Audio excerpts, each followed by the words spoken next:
Everybody good? Have a couple of guests, by the way, with me today. Our Chief of Police, Ritter, and the District Attorney, Andrew Wiley. Thank you both for coming. Let's begin with some of the COVID-19 news. Obviously, this community continues to do very well. We've only had 2 cases so far since June 1. Lowest caseload in the state right now. Wonderful news given that we were one of the worst rural cities at one time before we all started wearing masks. I'm incredibly happy.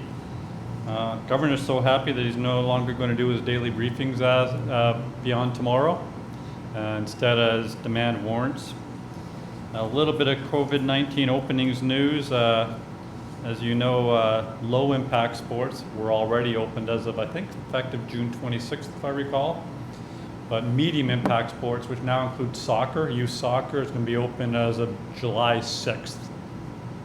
So you soccer moms and dads out there, I'm sure are going to be very pleased.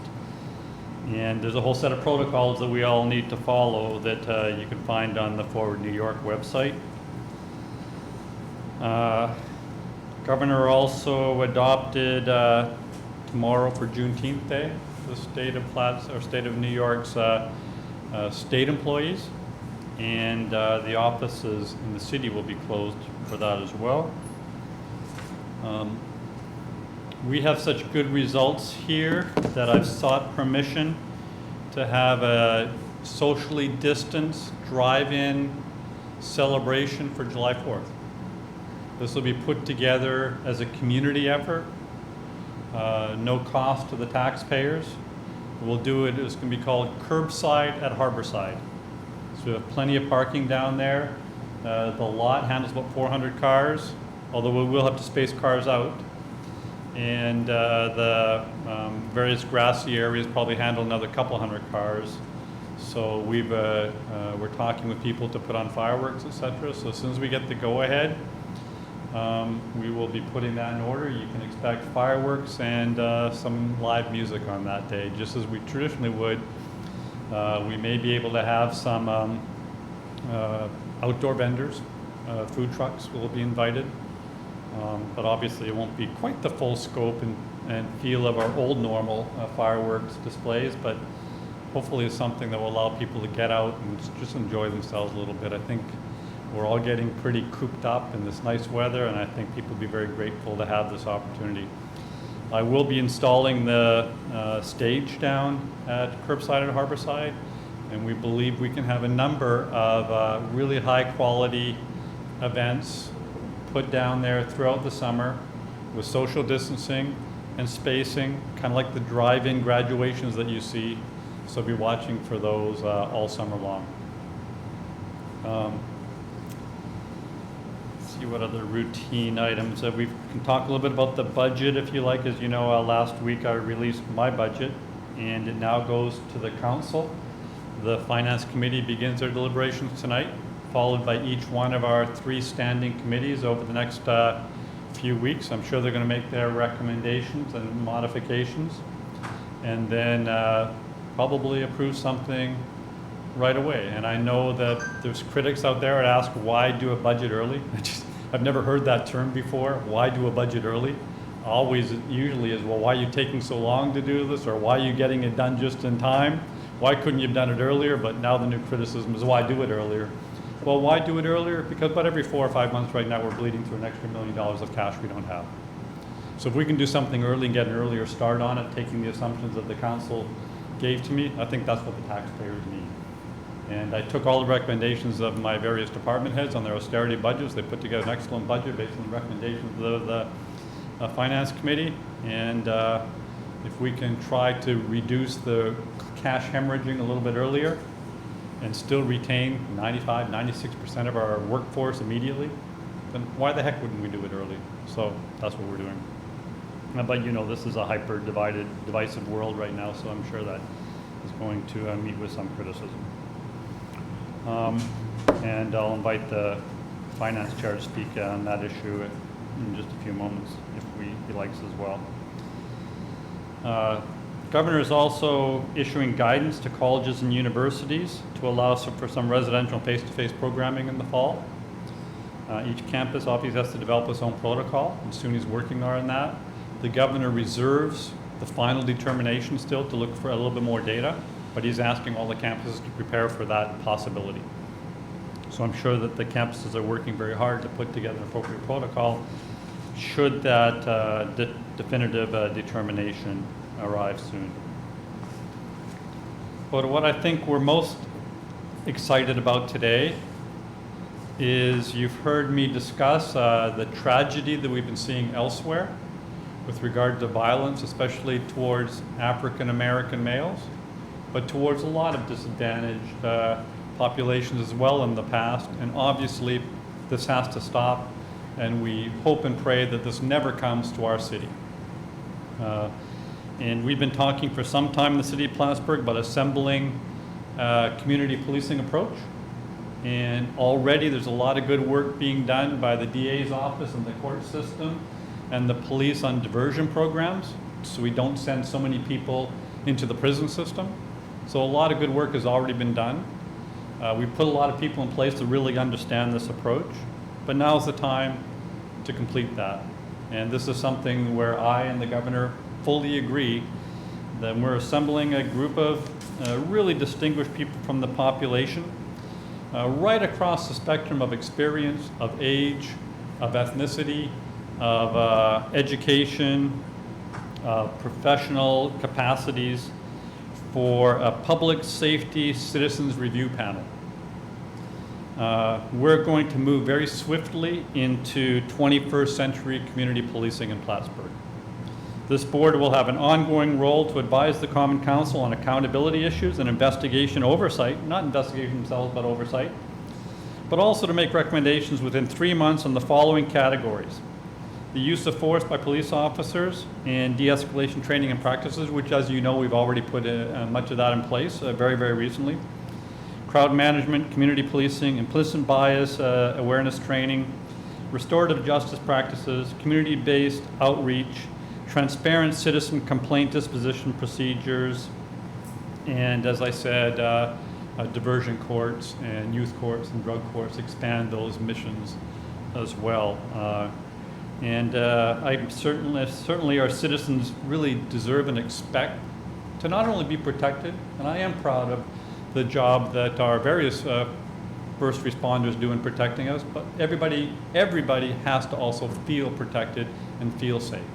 And that's why we need a citizens discussion to do this. In the end, I hope and expect that every public safety officer in the city of Plattsburgh will be trusted and respected and made to feel that they're keeping the entire community safe. And I know there's a little bit of a gulf in expectations right now, and I vow to fill that gulf and bridge that divide so the public is confident in our public safety officials, and our public safety officials are also confident in the public support. We have a work cut out to do this, but I'm confident we can do that.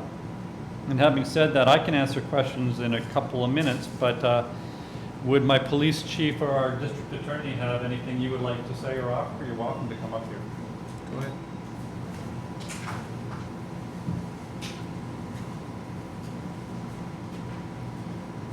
So as the mayor said, this is an initiative put forth by the governor's executive order. So it tasks the local municipality with setting up this panel, reviewing the things that the mayor discussed. In cooperation with me to make sure that we're communicating as to what is being asked and the things that I can offer from a police officer's perspective. But I won't be part of this panel, just more as an ex officio, as you said. So that'll be my role in this at the early stage. If you'd like to know the panel members, many of you would know a number of these individuals. We have Amanda Balras Allen. She'll be representing one of the representatives for the mental health community. Bob Smith, a well-respected local businessman, but also very familiar with government and what's possible. Caprice Johnson, one of the leaders for the Black Lives Matter movement. Ed Hendricks, he's an engineer, he represents the youth as well. He's offered to serve. Emily Stacy has served on another board for us, and I really appreciate her stepping in to help with this one as well. Maxine Perry, her passion is prevention of domestic violence, but she also works at Plattsburgh Housing Authority, which has to be an important element of this as well. Michelle Cromwell, many of you will know as the diversity vice president at the campus, who's obviously thought about these issues for an awful long time. Ruby Roach, again, a Black Lives Matter organizer. Tenzin Dorji, who he himself, he's a prominent downtown businessman, but he's also been, as you know, subject to some very highly visible discrimination, racism in the past as well. Will Brewer, Hillary Rogers. Hillary is runs the public defender's office in this area, and Jamie Dutad, she's an assistant district attorney, there's one or two other people that are still awaiting confirmation of their superiors to ensure that they're able to serve as well. So this is a highly representative group of people that are going to act as a little bit of a truth and reconciliation committee as well. There's a lot of anger and frustration in communities across the country, including here, and we have to deal with that in an upfront manner and motivate that for change. This group will make some recommendations to the Common Council in 3 months' time. And in the remaining 3 months of the year, we'll take those recommendations and change code and law and priorities and budgets and et cetera, and policies as necessary to put them in place. And I'd like to have this all completed by the end of the year. Why wait until the second quarter of next year to accomplish this? It needs to be done, probably has needed to be done for a long time, and the city is determined to do it. District Attorney Wiley, would you like to offer anything? Thank you, Mayor.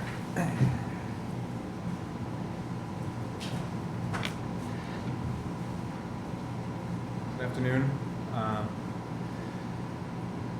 Earlier this afternoon, I was advised by the mayor and whether our office would participate with this task force. And in discussions with the mayor, discussions with the chief of police yesterday, I thought it would be imperative for my office to assist in any measures that would need to be taken. Obviously the present day issues that have gone on, the demonstrations that we've had here in Plattsburgh have called out for this type of action to exist here in Plattsburgh.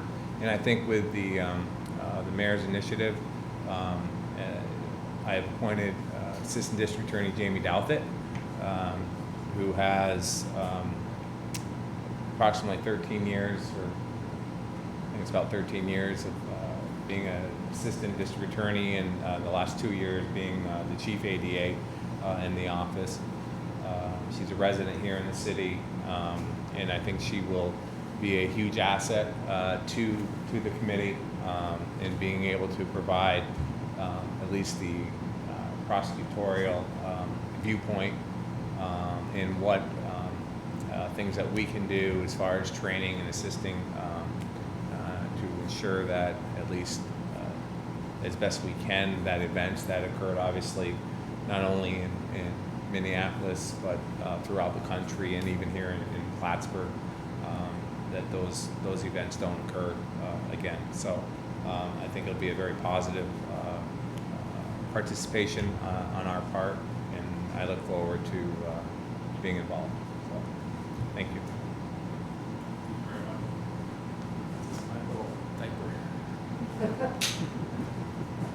Counselor, did you want to add anything from your perspective? Nothing to add now, Mayor, just that the council will begin deliberations on the budget that you said. Thank you very much. Any questions from you folks? Can you send us a list of those people that you named? Sure. Just for spelling purposes, because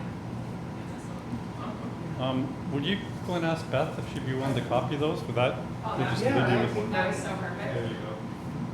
Just not the last two because they're alternates, so maybe just cut those two off if you could.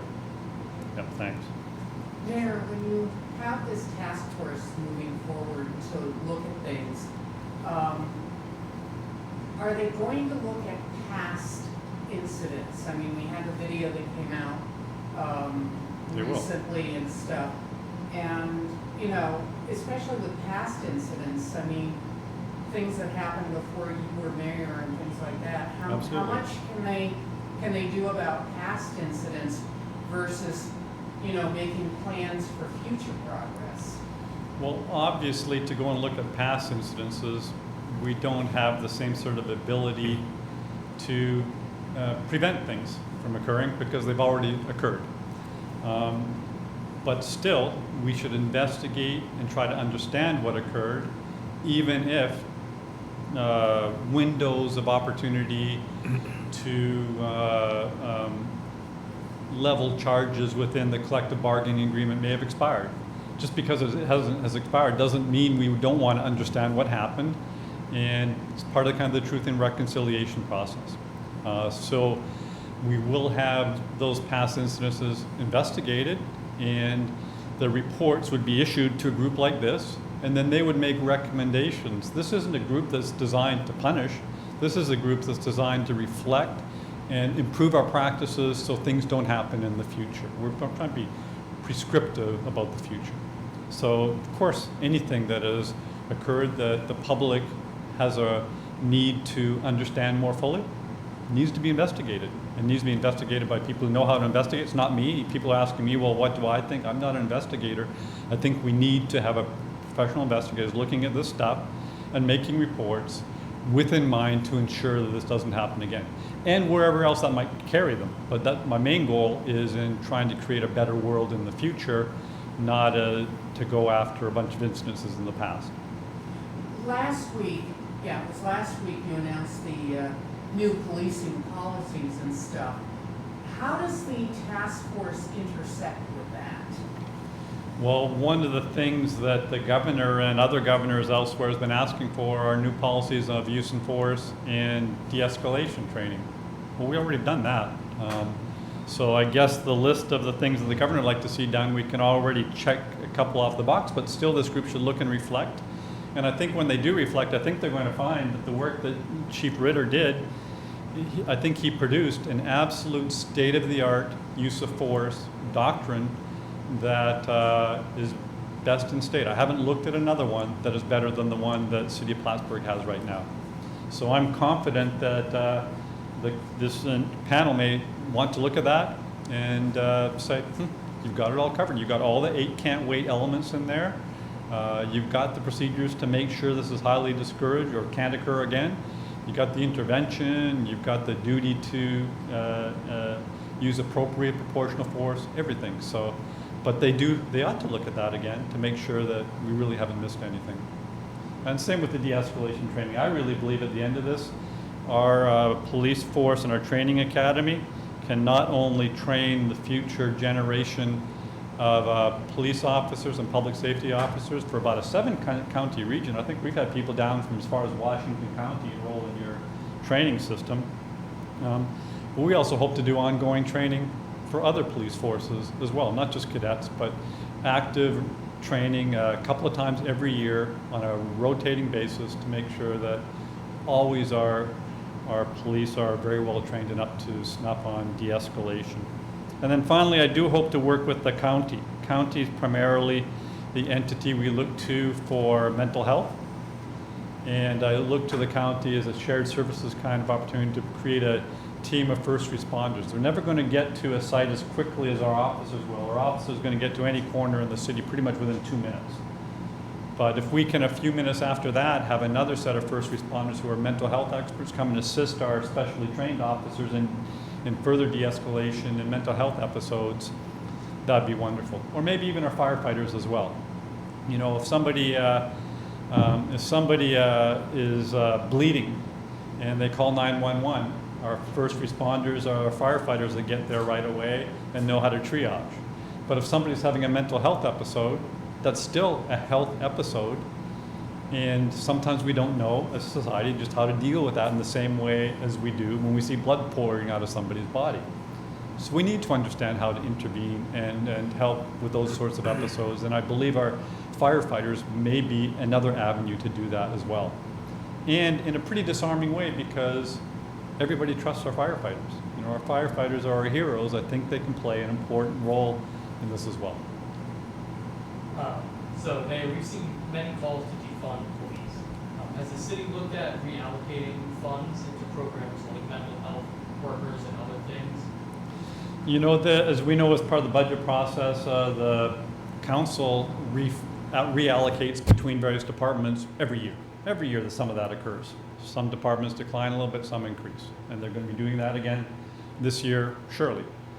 But this group will need to also decide how within that, the public safety departments, police, fire, maybe to a lesser degree code enforcement, but police and fire, what sort of reallocation should occur. Maybe we need more de-escalation and mental health intervention and less, I don't know, getting cats out of trees and animal shelters kinds of things. This group has to, they're a public safety citizens committee. They have to make those determinations of reprioritization. So the city has looked at defunding the police department? Well, we haven't looked at it yet. This committee is going to make recommendations on how they believe funds need to be allocated amongst police. And I think we all agree that you can't defund police.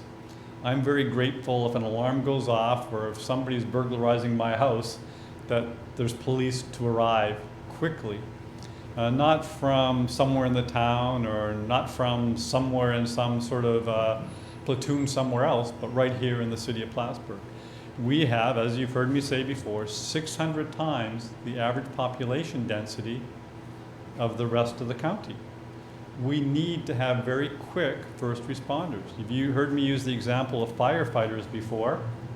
We need first responders for our firefighting, because if we don't have a fire truck getting to a fire within 3 minutes, 15 minutes later, that whole block could be gone. My farmhouse in Moores, not so much. Might lose my house, but nothing else. Won't take out a whole neighborhood. So with the population density here, we need fast responding police. And that's why cities have police forces. So I don't think in the end, it would make sense to defund police. We need police, we need rapid response police, and we need police that's very sensitive to local community mandates. Not a mandate that might come out of Albany, etc., but community mandates. So I'm a big supporter of our local public safety, be they police and the fire, but I'm also a big supporter of our community stepping in. And one of our members has just arrived, Emily Stacy, has just arrived. It's up to our citizens committee to make the recommendations. Our citizens have to decide as a community what we want for community public safety. On the budget, though not on the police side of it, kind of going through it and having not memorized it yet, it looks like a large number of cuts are in the recreation area of the budget.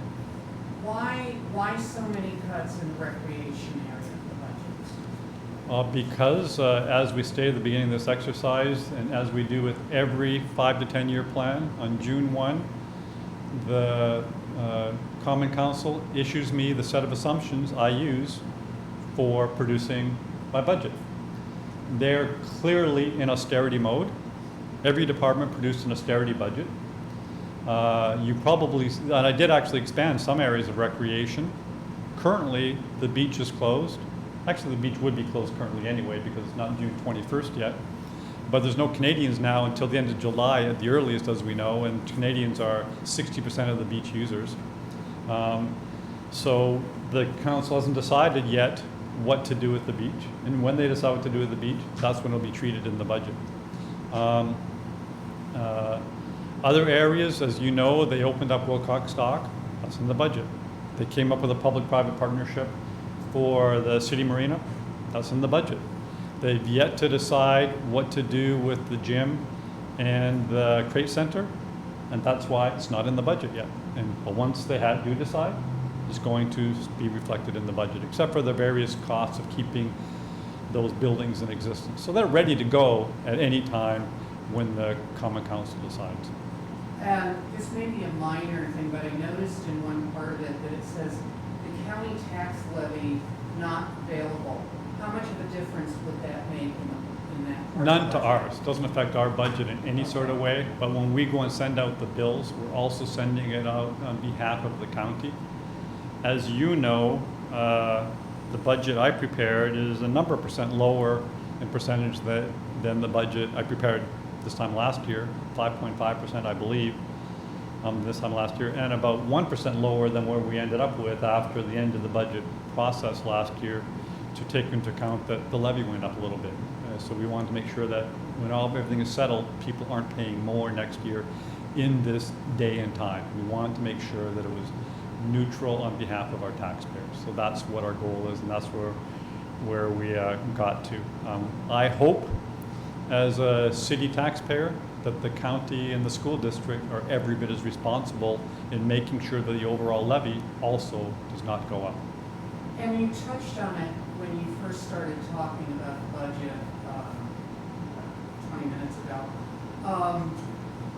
You know, the folks that are running against you are saying this is political. They point to the city charter that says, you know, you don't have to, you know, submit a budget to this common council until October 8th. And with the primary coming up in like a week or so, they're saying this is all political, you didn't have to do this now. Can you respond to the political aspects of this? You know, it's pretty easy to point fingers when one has actually not had the responsibility of making a payroll and paying a budget in the scale that we do, $60 million per year. I actually start the 2021 budget somewhere around January 1st, 2020. I've been working on it for many months now, as my finance chairman will attest. And some of that was because of COVID-19. It forced us to accelerate things. But we were already working on the budget well before that. We already knew roughly what we could do to sustain the budget, sustain jobs, sustain the fund balance, and even increase the fund balance, and still result in a very large tax decrease for our residents. As a matter of fact, we could sustain everything, and we calculated somewhere back in February or so that we were looking at the possibility of rolling the tax level back to about 2005, 2006. That was before we even knew when a primary was, before I knew whether there was any challengers, before we knew what COVID-19 was. Of course, COVID-19 threw all that out the window, made all that impossible, and we've had to respond we believe, very dramatically, because it was gut-wrenching. On the other hand, I think we ended up furloughing, 24 people, and Clinton County furloughed, 160 people, if I recall, even though we have similar sized budgets. And still, we figured out a way to make things work.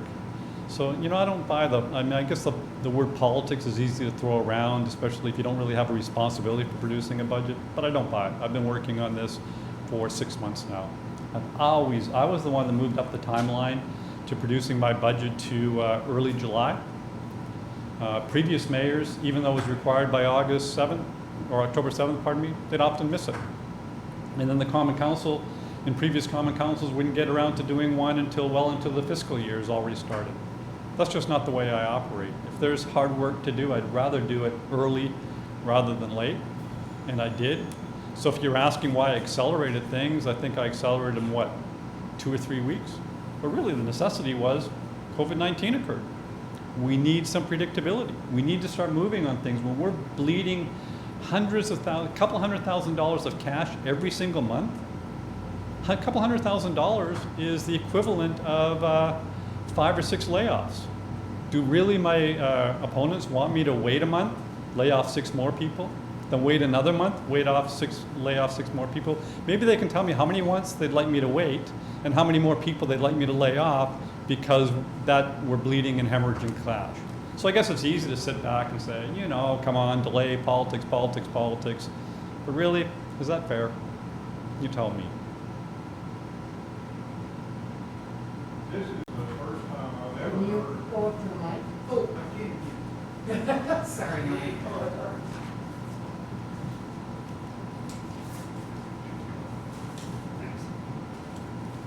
This is the first time I've ever heard anyone complain about something being done early. That's a first for me.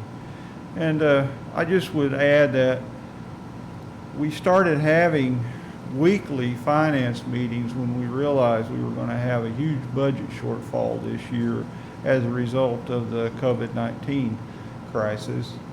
We've discussed all that in detail before. And I just would ask the same people who are criticizing an early budget, why didn't you criticize weekly finance meetings? How is that different? I don't really see the difference. And I just think this is really not a time for politics. The city has a $3 million budget shortfall this year, if our numbers are correct, and so far they've come in correct. So we need anything but political posturing at this time. You know, we need help. We need things like the DRI project to get off the ground so that we can put some Plattsburgh construction workers back to work. They would really appreciate that. And we would appreciate, and it would lift all our hearts if we could see development downtown. But as you know, many people are squashing that idea also. So let's put the politics aside. Let's do what's right. Remember, the first and foremost concern of all of us should be our taxpayers. They're the ones who pay the bills after all. Thank you. Any further questions?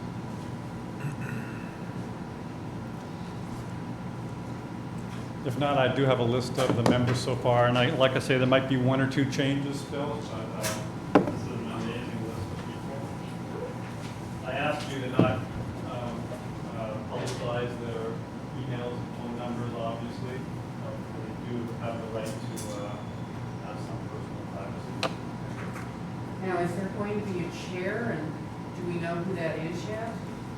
This committee, the chief and I, and perhaps the DA, and perhaps a counselor or two on the public safety committee. That's been a long-standing committee. I put that in place about 3 years ago. We'll come to the first meeting, and they'll probably ask us questions about what you all hope to accomplish with this, and we'll talk about, although we've been going back and forth with numerous emails over the past week or so. But it's their committee. They're going to elect a chair. They're going to figure out how often they're going to meet. The only thing I've asked of them is to treat the issues that we need to have resolved in the end, and to do so in 3 months, so we can actually have time to implement them all before the end of the year. So this is their call, and all we are to do is there to facilitate and answer questions. Perhaps somebody like the chief or the DA can offer some technical support. And that's why we've had some of their people participating in this, so they can have some technical support on an ongoing basis. But no, this is a citizens committee. This isn't some smoke and mirrors exercise. They all know that. And they're all coming at it with a wide diversity of experiences and opinions and frustrations. But they've all also agreed to get the job done. Put that frustration beside, motivate for change. And so I think they're going to roll up their sleeves very, very quickly. Now, I might come and watch every once in a while. It may be the case that it is an open meetings kind of thing. I don't know yet. They'll have to do that determination. Our legal counsel will help with all that. But no, this is their show. It's not my show. And I've got great confidence in the people that have been willing to serve. It's outstanding, outstanding people. Just double checking, Mayor. Is this the finalists, or these are your nominees, and then the council still has to, I guess? Well, I'm going to ask the council to endorse this, but it's a mayor's committee, and I think they're going to be very happy to endorse this. I've been working, sharing this with the council as we've been developing this as well, especially the public safety committee, who this will also be linked to them. So it's definitely safe to say these are the members, so that I don't have to say like the potential members. I just want to make sure for bringing Yep, these are the members, and like I say, there may be one or two more that are still awaiting permission of their hierarchies to be able to participate, make sure they have no conflicts of interest, that sort of thing. Thank you very much. Thank you. Thank you folks for coming, I appreciate it.